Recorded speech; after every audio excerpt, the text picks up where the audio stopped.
traditional art, you only really get one layer. Now, I was never a traditional artist except for some drawings I made when I was like 10, but I've been doing digital since. But I don't want to lose the ability to draw with limitations, so today I'm going to draw on just one layer. Background, sketch, whatever, everything on the same layer. When I'm done, I'll use a second layer to quickly improve the drawing with layer effects and shading and such to see the difference between the pieces and how I can shorten that gap.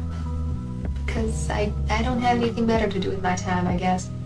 Okay, I have an idea for how I'm going to do this first piece. I think I'm going to make a sketch and then use a really transparent brush to paint the background. Here's the reference I'm going to be using for this. I'm starting off with the sketch with the shape of the head and the hair, since the hair is a big part of this piece. It's pink. I love pink hair. Then I do the shape of her shoulders and bangs. Everything is sketched very roughly, so I don't have to think about accuracy when I paint over the sketch.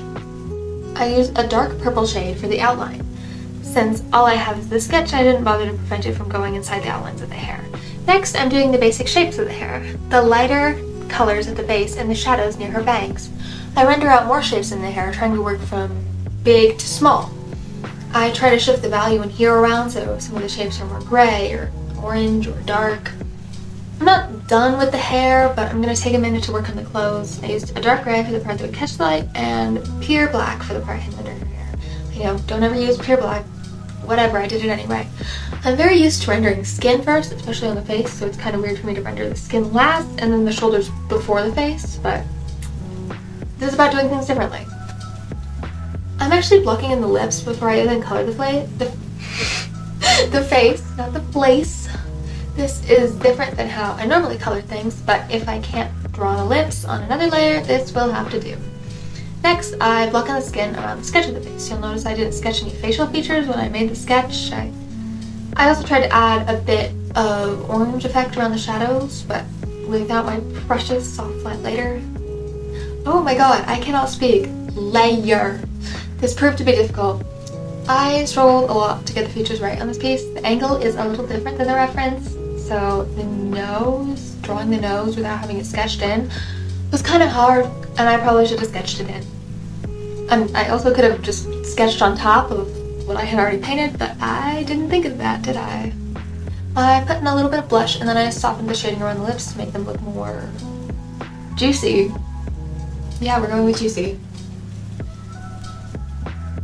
I tried to outline the hair with the texture turned up on my default brush, but it did not look how I wanted it to, and I didn't want to undo it and admit that it was a bad decision, so I just kept it. And for the eyes, I actually blocked in the iris first. Normally I do this after I already have the eye shape and like the whites of the eye, the sclera or whatever it's called. But since I couldn't erase it without also erasing the skin, I just had to do the iris first and then sketch the eyeline on top. I finished covering up the sketch lines on the face, so all I had to do was finish rendering. Now, I don't know what went wrong with these eyelashes, but I tried my best with them. I think something is off with the angle, maybe? Next to the shadows on the iris and the pupil before realizing I hadn't done the eyelid before the eyelashes. I make this mistake way too often, and it makes me so angry every time. I hate it. So I just had to redraw the eyelashes over it, which makes me sad, but also kind of happy because I love drawing eyelashes. Then I added some more to the hair. I wanted the hair to be like the main thing for this piece. I made it a little darker than the original reference on accident, but I still like the way it looks. I added some parts in the hair and then finally some light effects. Without the eye glow layer, this was really hard to do since like my ability of color theory is severely lacking, but it's fine, it's fine. I actually made her face a little bigger and it was a bad decision. I don't like the way it looks, but it might be more accurate from an anatomy standpoint, maybe, I don't know. I drew in like a tattoo thing for her, not really for any reason, it was just fun. It was fun to draw. But with a little bit more help from the liquify tool and a lip piercing, this piece is complete on one layer. But now I want to go back in and try to improve it with more layers. First, I redefined the shadows. They weren't very strong on just one layer since, again, I don't know color theory that well, so I used a linear burn layer to make it darker. Next, I used an orange soft light layer on the shadows and the light source to make it more bright and like colorful, so she looks less dead inside. Then I used an afterglow layer with the same orange color and I added it on top of the head and hair. I also put some on the face and shoulder. When I used a lighter eye glow effect, I had to erase it manually since the character and the background were on the same layer. I duplicated the layer and then I used a gradient map to change the color before setting the layer to soft light, and that is that for that piece. Yes, finally. For this next piece, I chose this to be the reference. It looks a bit easier for me to draw personally. Like the previous piece, I laid down the sketch and then painted in the background. This background is only one color, no gradient or anything. Then I started blocking in the colors, trying to avoid the sketch line so I could still see where everything is supposed to be. I shaded the lips, which aren't particularly difficult for me anymore, thank God, but I'm still going to try to improve at drawing them.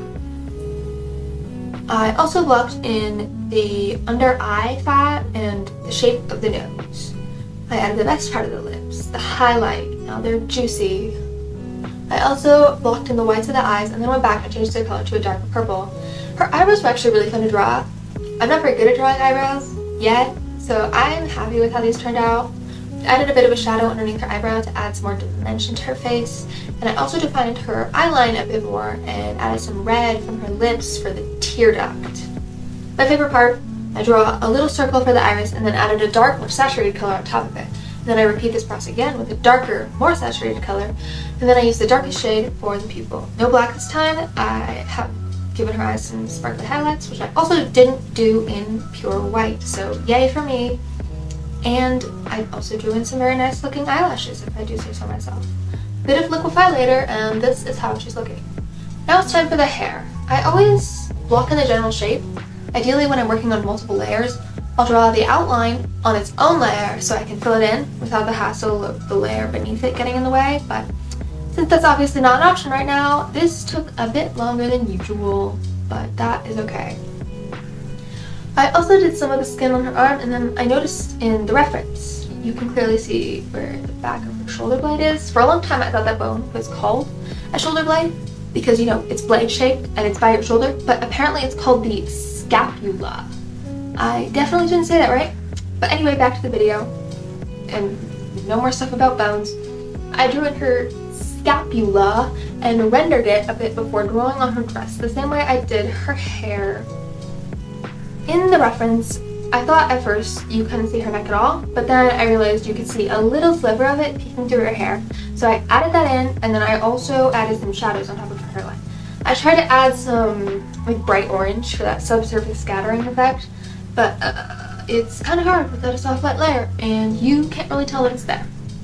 I also added some very nice red-orange color on her shoulder, kind of like the reference has. And I also made sure to add plenty of little extra strands of hair, like coming down to her face and from her bangs and on her back and shoulder. Okay, I think I'm finished with this piece for now, and it's time to add a second layer. The first thing I'm going to do is use the liquify tool to move her proportions a bit. I didn't need another layer to do this, but it's nice to have. As soon as I fix those, I use a light purple on a linear burn layer to add some more shadows. I put them around her face, under her hair, under her facial features, and on her shoulder and dress. This layer is almost transparent. It's at like 15% opacity. I also use orange on the outside of the shadows to represent the subsurface scattering. Then I'm using an add glow layer to add some new lighting to her hair and face. And the last thing is a gradient map layer on soft light. I used warm colors for this, and one more soft light layer with just a blob of orange on her face. And I am done. I am super obsessed with how she came out. I really, really like this piece, and I had so much fun doing this challenge, and I really recommend it. Thank you for watching. Goodbye.